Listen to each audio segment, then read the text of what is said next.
Assalamualaikum, saya Nur Sarah Izzati binti Ja'faruddin akan membentangkan mengenai dua jenis epistemologi.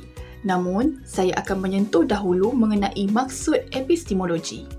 Epistemologi merupakan teori pengetahuan yang membincangkan secara mendalam pengalaman dan pengelasan ilmu.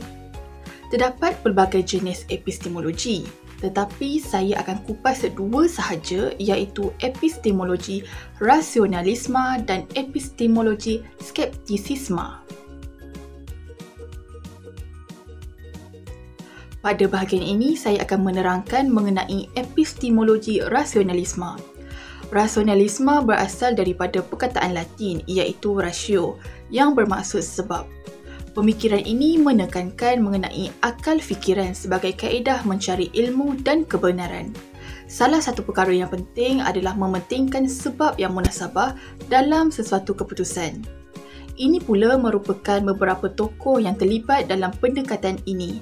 Misalnya, Gottfried Leibniz, René Descartes dan Baruch Spinoza.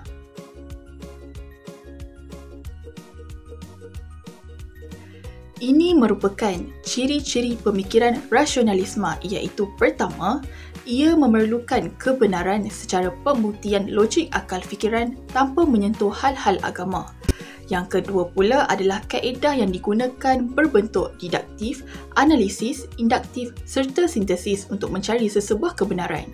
Ketiga, untuk memperoleh pengetahuan, perbandingan terhadap sesebuah idea dan isu perlu dilakukan. Dan akhir sekali, tindakan seseorang manusia sebenar bertindak balas daripada emosi mereka sendiri. Di sini kita dapat lihat beberapa jenis pemikiran yang cuba dibawa dalam menjadikan mereka seorang rasionalisme, iaitu melalui tesis intuisi yang bermaksud kemampuan memahami sesuatu perkara tanpa memerlukan logik, contohnya dari sudut matematik atau kebenaran etika. Hal ini kerana tidak semua perkara mampu ditafsirkan secara alami, tetapi kesimpulan umum dan pengetahuan masih mampu tercapai. Selain itu, tesis konsep semula jadi, iaitu ilmu yang wujud dalam diri manusia, adalah secara alami atau semula jadi, iaitu manusia mampu menilai sama ada sesuatu tersebut hodoh atau cantik, manis atau pahit dan sebagainya. Terdapat juga tesis pengetahuan semula jadi, iaitu pengetahuan hanya sebahagian daripada sifat rasional dan logik manusia, namun pengalaman hanyalah sebagai sumber tambahan. Contohnya, semua individu mampu belajar, namun dengan adanya teknik yang betul melalui pengalaman yang diperoleh sebelum ini, maka individu tersebut mampu menjadi pelajar yang cemerlang.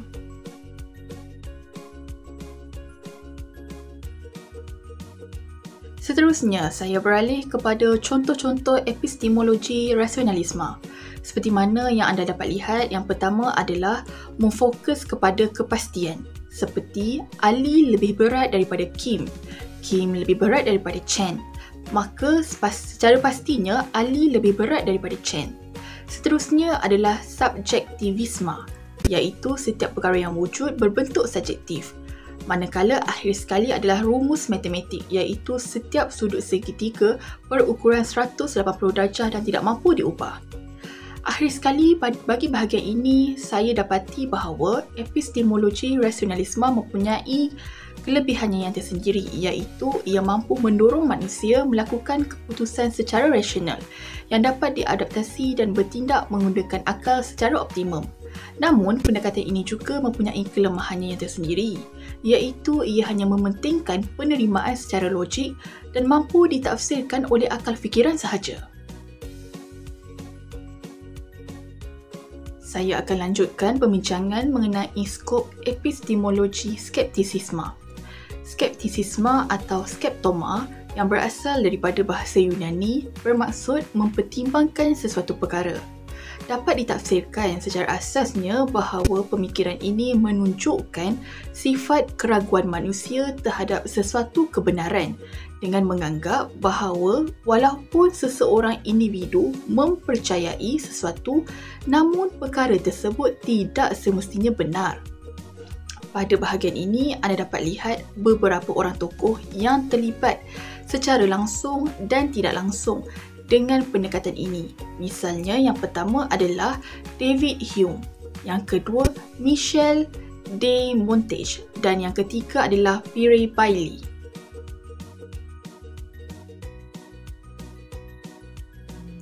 Seterusnya, saya beralih pula kepada ciri pemikiran skeptisisme. Yang pertama, pemikiran ini mempersoalkan dan menafikan sikap rasional manusia terhadap sesuatu perkara. Yang kedua, pastinya anda tahu individu begini mempunyai keraguan dan ketidakpastian terhadap sesuatu hal. Bukan itu sahaja, mereka juga menolak hakikat serta idea metafizik yang bertepatan dengan ciri keempat, iaitu disebabkan pengetahuan manusia terhad dan minimal. Kini saya beralih pula kepada jenis-jenis atau cabang skeptisisme, iaitu di bahagian kelopak atas sebelah kiri yang menunjukkan jenis dogmatik, yang bermaksud tiada sebarang perkara yang mampu diketahui oleh manusia kerana akal manusia adalah terbatas. Selain itu, Pyrrhonian yang bermaksud hanya individu yang bijak sahaja akan menangguhkan dalam perbuatan sesuatu keputusan. Bukan itu sahaja, terdapat juga autoritarianisme yang boleh didefinisikan sebagai hanya segelintir manusia sahaja yang memahami sesuatu kebenaran dan sebahagian yang lain tidak memahami hal-hal tersebut. Dan akhir sekali adalah asas empirisisme yang hanya menyatakan bahawa hanya pengalaman dapat membuktikan sesuatu perkara.